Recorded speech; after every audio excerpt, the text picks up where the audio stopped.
España, 1478. La Plaza de San Salvador en Sevilla. Una mujer está atada a un poste de madera, temblando bajo la luz del amanecer. Su crimen: poseer un libro prohibido. Y los inquisidores no han traído leña común para esta hoguera.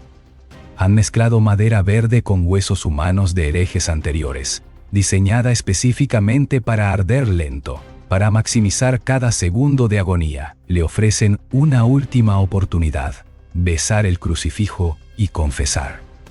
Ella escupe al suelo. Las llamas comienzan a lamer sus pies descalzos, pero el fuego es solo el principio, porque lo que viene después, lo que los inquisidores harán con su cuerpo carbonizado, es tan perturbador que la Iglesia ordenó borrar todos los registros. Su nombre será eliminado, su familia marcada por generaciones, y su alma, según ellos, arderá por toda la eternidad. Esto no es una leyenda medieval inventada para asustar niños. Esto está documentado en los archivos secretos del Vaticano que permanecieron sellados durante 400 años. Y esta mujer no fue la única. Miles, decenas de miles, enfrentaron castigos tan elaborados, tan psicológicamente devastadores, que hacen que la Inquisición española sea considerada el sistema de terror más sofisticado jamás creado por una institución religiosa. Olvidaste los gladiadores romanos. Olvidaste las ejecuciones públicas medievales. Hoy descubrirás algo mucho más oscuro: 12 métodos de tortura española tan brutales que la propia Iglesia Católica intentó borrarlos de la historia. No las películas de Hollywood, no los mitos exagerados, solo la verdad documentada que tus profesores nunca te contaron. Soy Corona y Daga, y aquí no existe la censura. Solo la verdad que España quiso enterrar para siempre. Si quieres historias sin filtros, sin mentiras románticas, presiona like y suscríbete ahora mismo. Porque lo que viene a continuación hará que la Inquisición que conoces parezca un cuento para dormir. La pregunta que nadie se atreve a hacer: ¿por qué España, una nación católica obsesionada con la salvación del alma, inventó torturas más crueles que cualquier imperio pagano? La respuesta te helará la sangre, porque no querían solo tu muerte, querían tu confesión, tu arrepentimiento público y finalmente tu alma. El filósofo español Miguel de Unamuno lo entendió siglos después cuando escribió: la verdadera crueldad no es la que destruye el cuerpo, sino la que destruye la voluntad de resistir. La Inquisición española perfeccionó exactamente esto: romper el espíritu humano antes de destruir la carne. Esto no era justicia. Esto era dominación total escrita en carne humana y sangre derramada sobre piedras bendecidas. Comencemos con el primer castigo, uno tan público, tan teatral, que ciudades enteras cerraban sus negocios para presenciarlo. El auto de fe, teatro de la muerte. La Plaza Mayor de Madrid, 1680. 30.000 personas llenan cada rincón. No han venido a un mercado ni a una celebración. Han venido a presenciar el auto de fe, el acto de fe, la ceremonia de ejecución pública más elaborada jamás concebida. Los condenados son desfilados durante horas, vestidos con el San Benito, una túnica amarilla decorada con llamas y demonios. Cada diseño cuenta una historia. Llamas ascendentes significan que aún hay esperanza de salvación mediante estrangulamiento antes de la hoguera.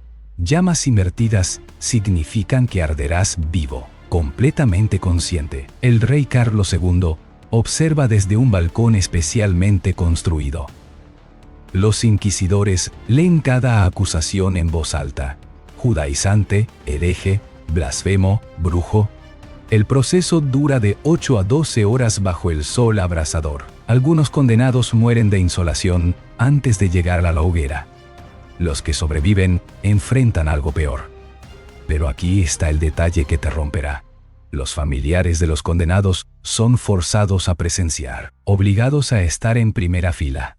Si lloran demasiado fuerte, si muestran compasión excesiva, pueden ser acusados de simpatizar con la herejía y unirse a sus seres queridos en las llamas. El embajador francés en Madrid escribió en 1680: he presenciado batallas donde miles murieron. pero nunca había visto crueldad tan refinada, tan meticulosamente coreografiada. Esto no es ejecución, es liturgia de terror. 22 personas fueron quemadas ese día. Sus cenizas fueron esparcidas en lugares no consagrados.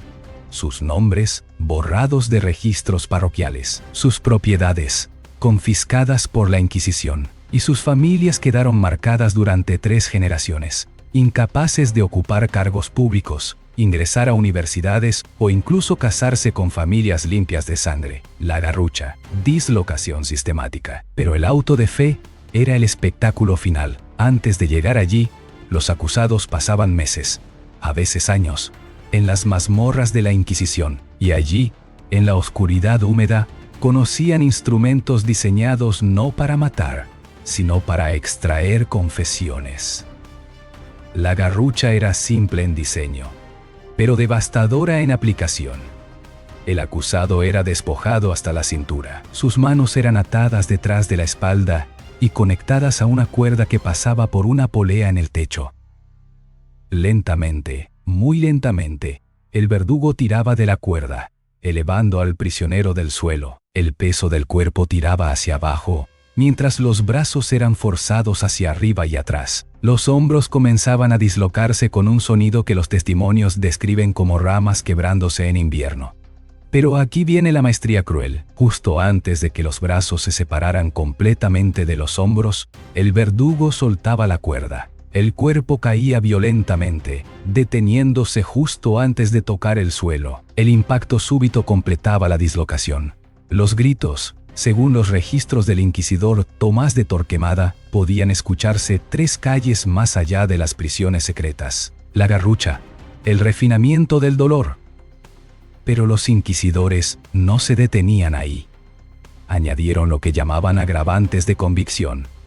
Pesas de hierro atadas a los pies del prisionero. Comenzaban con 20 libras. Si no confesaba, añadían otras 20. Luego 50. Algunos registros mencionan pesas de hasta 200 libras. María de Casalla, una monja acusada de iluminismo en 1532, soportó la Garrucha 3 veces en un solo día. Los documentos del tribunal registran sus palabras exactas. Confesaré lo que queráis, confesaré que soy el mismo Satanás, si así cesará este tormento. Pero los inquisidores no aceptaron su confesión inmediata. La doctrina establecía que las confesiones bajo tortura solo eran válidas si se repetían voluntariamente al día siguiente, sin coacción. María, con ambos hombros dislocados y sin poder mover los brazos, fue devuelta a su celda. A la mañana siguiente, cuando se negó a repetir su confesión, la Garrucha comenzó de nuevo. Este ciclo continuó durante 17 días. Hasta que finalmente confesó y ratificó voluntariamente cada palabra que los inquisidores querían escuchar. Murió 2 meses después en su celda, sus brazos permanentemente inútiles, colgando como ramas muertas a los costados de su cuerpo roto. El potro, estiramiento hasta la ruptura. Si la Garrucha atacaba mediante compresión y dislocación, el potro destruía mediante extensión extrema. Este era el rack español, pero con refinamientos que lo hacían singularmente brutal. El prisionero era atado a una mesa inclinada. Cuerdas conectadas a un torno envolvían muñecas y tobillos. Pero aquí está la diferencia española. Cuerdas adicionales se ataban alrededor del cuerpo, creando presión en múltiples puntos simultáneamente. Cuando el verdugo giraba el torno, el cuerpo se estiraba. Las cuerdas cortaban profundamente en la carne. Los testimonios describen cómo las cuerdas literalmente desaparecían dentro del cuerpo, cortando hasta el hueso. Las articulaciones comenzaban a separarse, primero las muñecas, luego los codos, después las rodillas, finalmente la columna vertebral misma se extendía más allá de sus límites naturales. El médico inquisitorial Antonio de Fonseca documentó meticulosamente los efectos. En la primera vuelta del torno, el prisionero grita. En la segunda, ruega. En la tercera, blasfema. En la cuarta, su columna comienza a crujir audiblemente. En la quinta, algo dentro se rompe y el grito se detiene, reemplazado por un jadeo terrible, como animal moribundo. Diego de Uceda, un converso acusado de practicar judaísmo en secreto, soportó el potro en 1565. Su confesión forzada fue tan detallada que incluía nombres de 50 personas que supuestamente practicaban con él. 32 de esas personas fueron posteriormente arrestadas. Investigaciones modernas de archivos inquisitoriales revelan que al menos 18 de ellas eran completamente inocentes. Simplemente nombres que Diego recordó bajo tortura extrema. Personas con las que había compartido pan en alguna celebración común. El potro no solo destruía cuerpos, destruía comunidades enteras mediante confesiones fabricadas en agonía. La toca. Ahogamiento controlado. Ahora detente un momento. Hemos cubierto ejecuciones públicas teatrales, dislocación sistemática de articulaciones y estiramiento hasta ruptura esquelética. Un carné, y apenas vamos por 3 métodos. ¿Cuál te perturba más hasta ahora? ¿La humillación pública del auto de fe, el dolor calculado de la garrucha o la destrucción permanente del potro? Déjalo en los comentarios porque necesito saber dónde está tu límite. Y aún no hemos llegado a los métodos diseñados para atacar la mente tanto como el cuerpo. La toca era esto exactamente. Tortura que hacía que la víctima sintiera que se ahogaba sin causar daño visible externo. Perfecta para una institución obsesionada con extraer confesiones voluntarias que no mostraran evidencia física de coacción. El procedimiento era meticulosamente documentado en los manuales inquisitoriales. El prisionero era atado a una escalera inclinada con la cabeza más baja que los pies. Una tela de lino, la toca, se colocaba sobre nariz y boca. Luego, jarra tras jarra de agua se vertía lentamente sobre la tela. El lino se adhería a las vías respiratorias. Cada intento de respirar succionaba la tela más profundamente en la garganta. El reflejo de ahogo se activaba instantáneamente. El pánico era absoluto, primitivo, incontrolable. El cuerpo convencido de que estaba muriendo ahogado, aunque técnicamente aún podía recibir algo de oxígeno. Pero aquí está el refinamiento diabólico. Los inquisidores contaban las jarras. El estándar era 6 jarras para una sesión completa. Pero después de cada jarra, detenían el proceso, quitaban la toca y preguntaban, ¿confesarás ahora? Este ciclo de casi muerte seguido de alivio momentáneo, repetido una y otra vez, destrozaba la psique. El franciscano Antonio de Acosta, presente en numerosas sesiones de tortura como confesor espiritual, escribió en sus memorias privadas descubiertas en 1843, he visto hombres que soportaron la garrucha sin confesar derrumbarse completamente después de solo 3 jarras de la toca.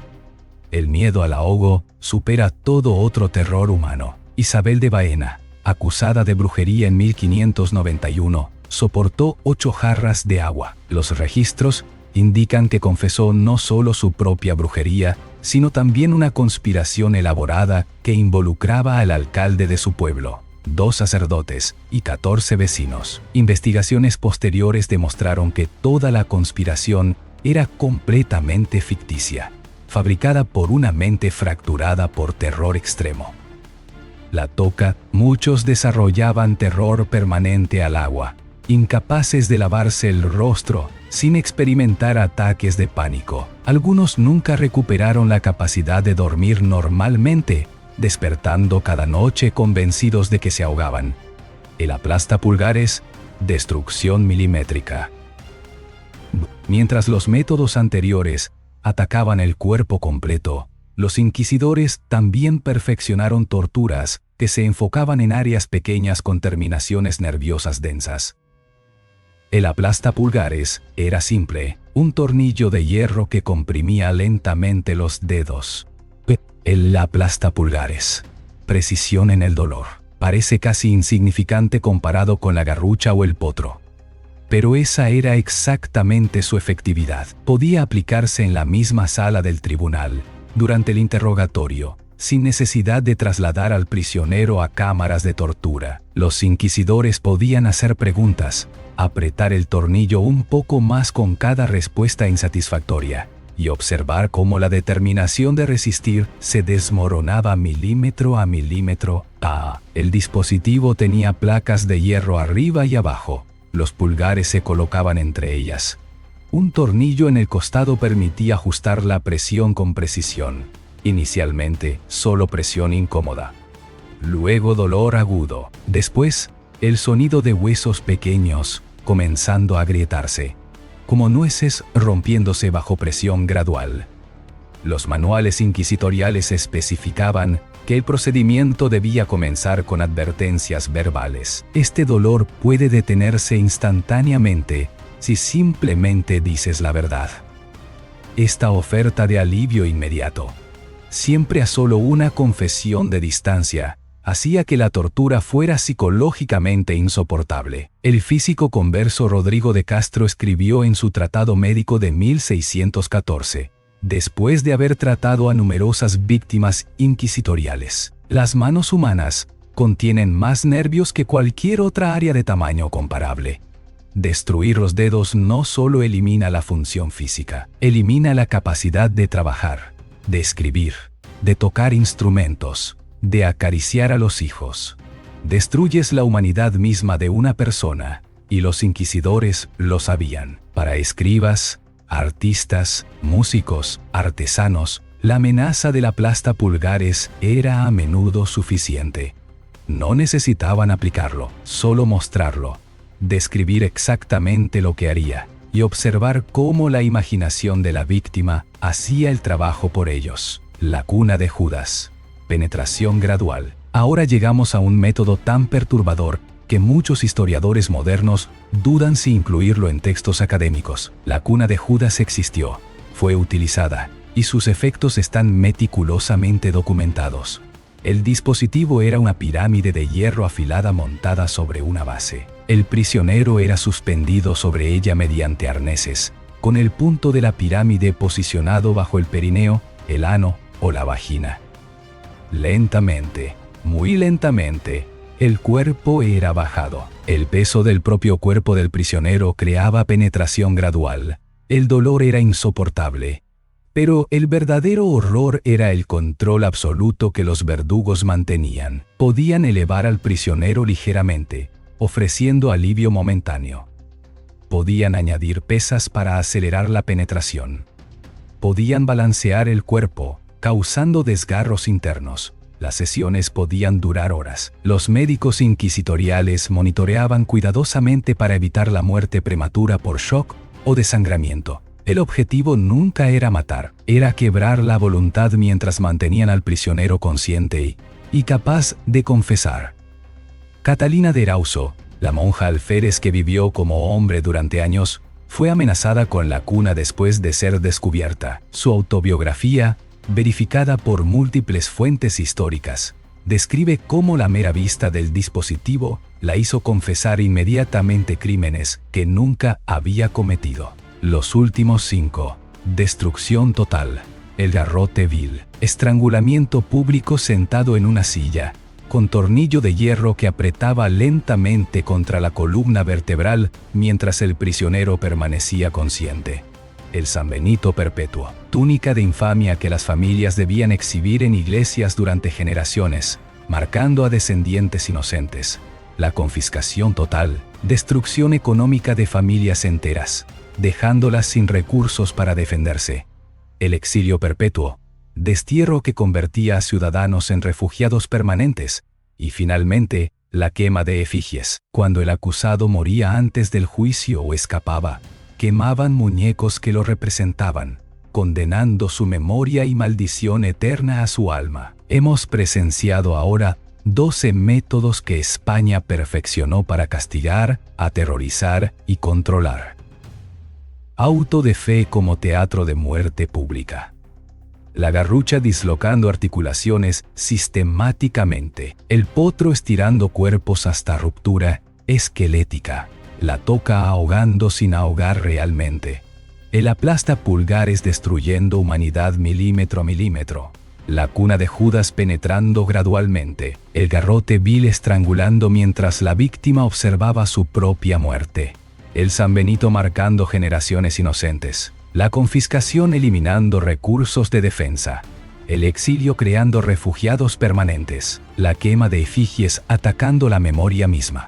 Y sobre todo, el sistema que convertía vecinos en informantes, familias en testigos forzados, y la fe misma en instrumento de terror absoluto. La verdad final que nadie te contó.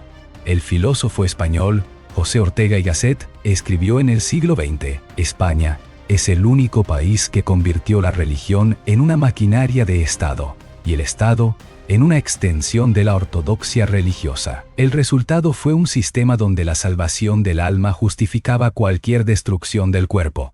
Aquí está la verdad que tus libros de historia omitieron. La Inquisición española no fue una aberración medieval, fue un sistema altamente organizado, burocráticamente eficiente, que operó durante más de 350 años.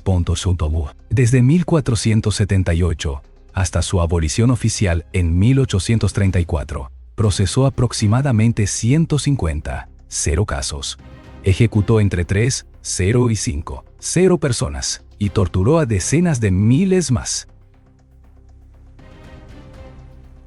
Los archivos secretos del Vaticano, abiertos parcialmente en 1998, revelaron algo aún más perturbador: la meticulosidad burocrática. Cada sesión de tortura era documentada, cada grito cronometrado, cada confesión transcrita palabra por palabra. Esto no era sadismo caótico, era crueldad industrializada, sistematizada, santificada.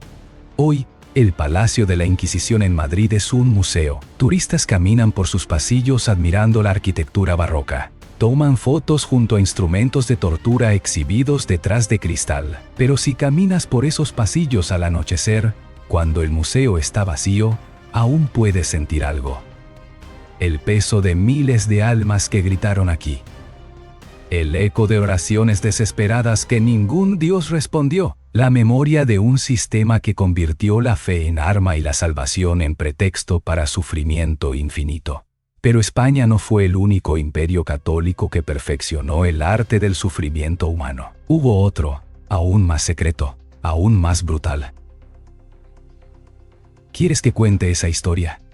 Déjalo en los comentarios. Soy Corona y Daga, y esto es lo que realmente sucedió.